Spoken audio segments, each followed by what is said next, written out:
Small Town Spirits is a weekly podcast that visits small towns around the world and shares the historical and paranormal stories and experiences people have reported there. We'll discuss historic and haunted places and speak with people who have had their own experiences at these locations. We'll include our own expeditions with Elvira, the 40-foot paranormal adventure machine, while traveling around our haunted planet. With stories from around the world, we'll look at experiences we've had with small town spirits. Not far from the medieval English-Scottish border stands a castle, which in the 12th century started out as a monastery. The castle was owned by the Grey family for 800 years before it was finally abandoned in 1932. This building stood on the border and was the base for the many English armies moving north to Scotland and an attack point of the Scots moving south into England. Welcome to Chillingham Castle. Settled in the idyllic tiny village of Chillingham in Northumberland, in the English northeast, the building played a significant role in the conflict between England and Scotland and was the place of death for thousands throughout the centuries. The land has been inhabited since prehistoric times. A German prisoner of war performed a simple archaeological excavation there and discovered artifacts such as flint and antler arrowheads and axes there that dated to the Bronze Age. Was this evidence of a hunting camp? Was it left over from a previous series of wars? No one's really sure. By the time the Iron Age rolled around, a fort was established on nearby Ross Hill. The skirmishes increased along the border by the 1200s. The monks built a house on the land below Ross Hill and converted the building into a fortified manor house with a single tower and curtain wall. Henry III put the new castle into the hands of the Grey family, who were descendants of the Croys, relatives of William the Conqueror. The Grey family's job was to hold the border for England in the area around Chillingham. It was this family that made the manor into a fortress, built the dungeons, torture chamber, and the battlements. In 1297, the First Scottish War of Independence broke out. That year, William Wallace raided Chillingham. In 1297, the First Scottish War of Independence broke out. In 1297, the First Scottish War of Independence broke out. That year, William Wallace raided Chillingham and burned a church full of women and children. That church is located just outside the side gate of the castle. I wonder if it was St. Peter's Church, which is just a little bit toward the northwest. If this were the church, there's no sign I could see of any fire damage, but of course this was 800 years ago and certainly could have been cleaned and rebuilt during that time. Probably was. That's the only church right there in the area anyway. A year later, King Edward I, known as Longshanks because of his height, stayed at the castle while moving his forces to Scotland to fight against an army led by William Wallace. Edward sent a multitude of Scottish prisoners south to Chillingham, women, children, soldiers, and spies, and the legend goes that the king personally appointed a man named John Sage to deal with those prisoners. William Wallace was captured at the Battle of Falkirk. John Sage, or John Dragfoot as he was called, probably not to his face, was supposedly a soldier who had risen through the ranks to become a lieutenant in King Edward's army. When a leg injury forced him to retire from combat, he begged the king to find him a role.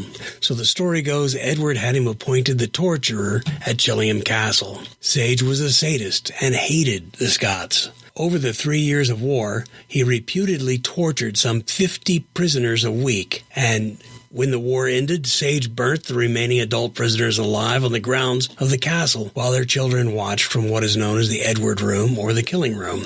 Sage later hacked these children to death with an axe that still happens to be displayed in the castle. Sage finally met an unfortunate end when he strangled his love, Elizabeth Charlton, during a sex game in the torture chamber. Elizabeth's father was a leader in one of the powerful outlaw gangs nearby. King Edward I handed Sage over to Elizabeth's father to avoid losing the outlaws' assistance against the Scots. Sage was sentenced to hang at Chillingham, but just happened to be torn apart while still alive by the father of his murdered lover. Some say that John Sage as the chief torturer is not a true story, and that he was made up by more modern-day storytellers. But I think, as with all tales, there is some modicum of truth to his story. There was a torture at the castle, and they did kill a significant number of Scots there. Why not let John Sage keep his gruesome place in history? It's said that 7,500 Scottish prisoners died at Chillingham, and their bodies were dumped into the lake. The lake, I believe, is part of the Chillingham Burn, is located behind the castle, or what used to be the front door of the castle. If you walk out from the front door and about 800 feet or so to the southeast and turn to the left, this is the only lake of any size in the area, unless another one had been drained or filled in over the past 800 years. Later, King James VI of Scotland stayed at the castle on his way to London for his coronation as King James I. This, of course, happened after the Scottish Wars of Independence. He was the first monarch of England and Scotland. The castle was abandoned in 1932 and left to rot until World War II, when the building was used by Canadian troops as a barracks. The soldiers pulled a lot of the wood out of the building to be used as firewood. In 1982, Sir Humphrey Wakefield purchased the crumbling ruin. His wife is a relation of the original Grey family, who owned the castle for centuries before. He slowly restored the place and opened it to the public for tours. As for the ghosts, they say the spirit of John Sage haunts the castle, probably because he was such an evil man and ripped apart there. In the castle's pink room in the 1920s, the skeleton of a young child was found bricked up in the wall. The pink room had a long reputation of being haunted by the Blue Boy or Radiant Boy. The Radiant Boy had supposedly discovered documents in the castle relating to the Spanish invasion of 1588. Legend told that he was bricked up alive with the papers to ensure his silence. The body in the pink room was reputedly dressed in scraps of blue cloth and showed evidence of having attempted to scratch his way out of the wall. Whether or not the child died in the exact circumstances described by the legend can't be known, but his walling up speaks of yet more dark goings-on within Chillingham's walls. Another notable spirit in the castle is that of Lady Mary Berkeley, the wife of Lord Grey of Warwick and Chillingham, who in 1682 ran off with his wife's sister Henrietta. Lady Mary was left alone at Chillingham with her baby daughter. She died in the castle in 1710, and her ghost supposedly remains there still, signaled by a rustle of silk and an eerie chill. They brought in a witch to the castle to help clear out ghosts and the like.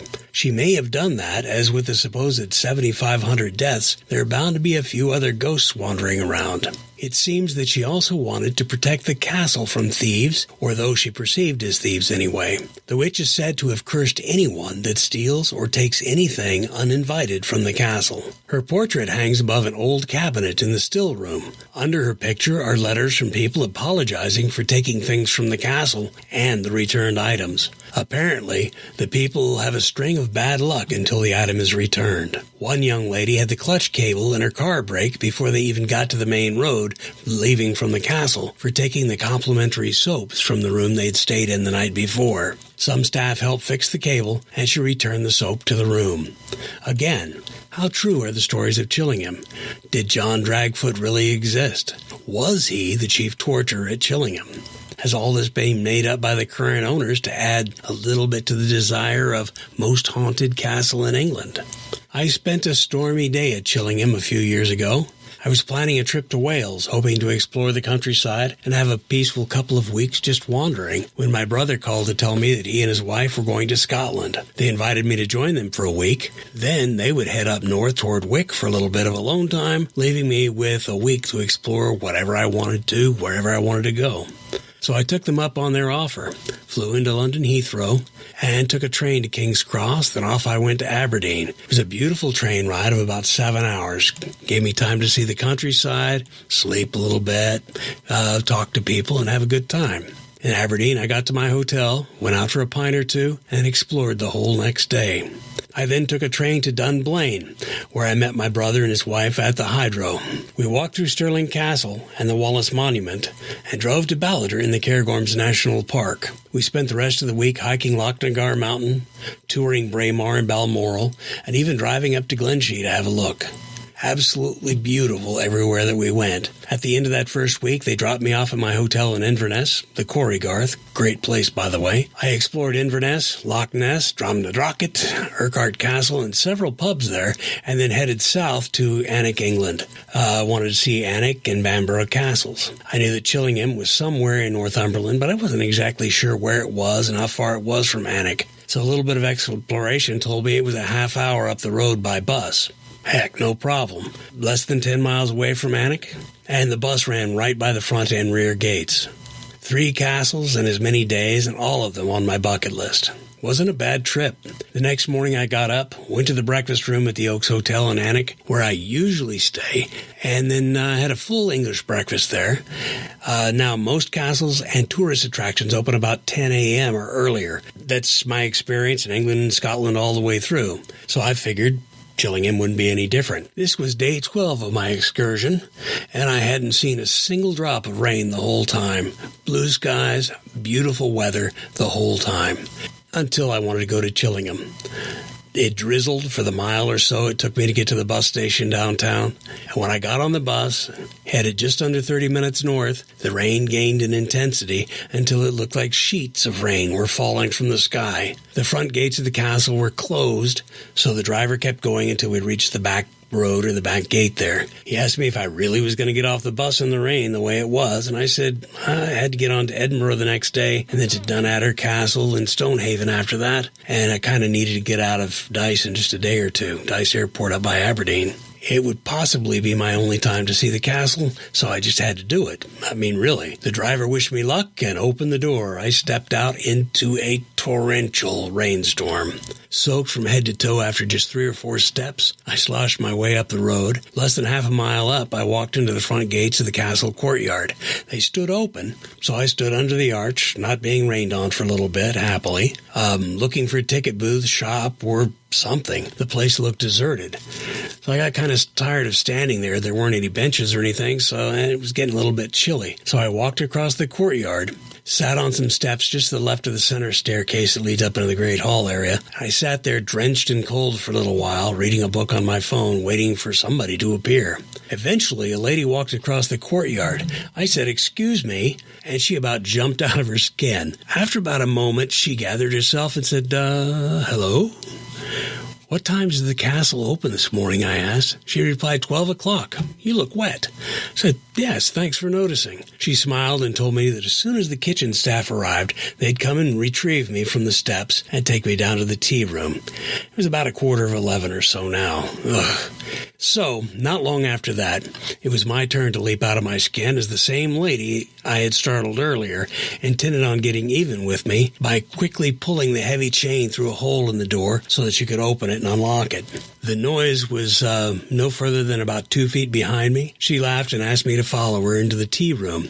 The fire was blazing with a huge log down there. It was nice and warm, and after a couple of minutes I could see the steam coming off of me. A young lady brought me a cup of coffee, and I was doing just fine. Wonderful introduction to Chillingham Castle. Young man came into the room a little while later. He brought me another cup of coffee, and we started talking about the castle and some of its history. He told me that the real dungeon and torture chamber were right under the room where we were standing, and that they were flooded.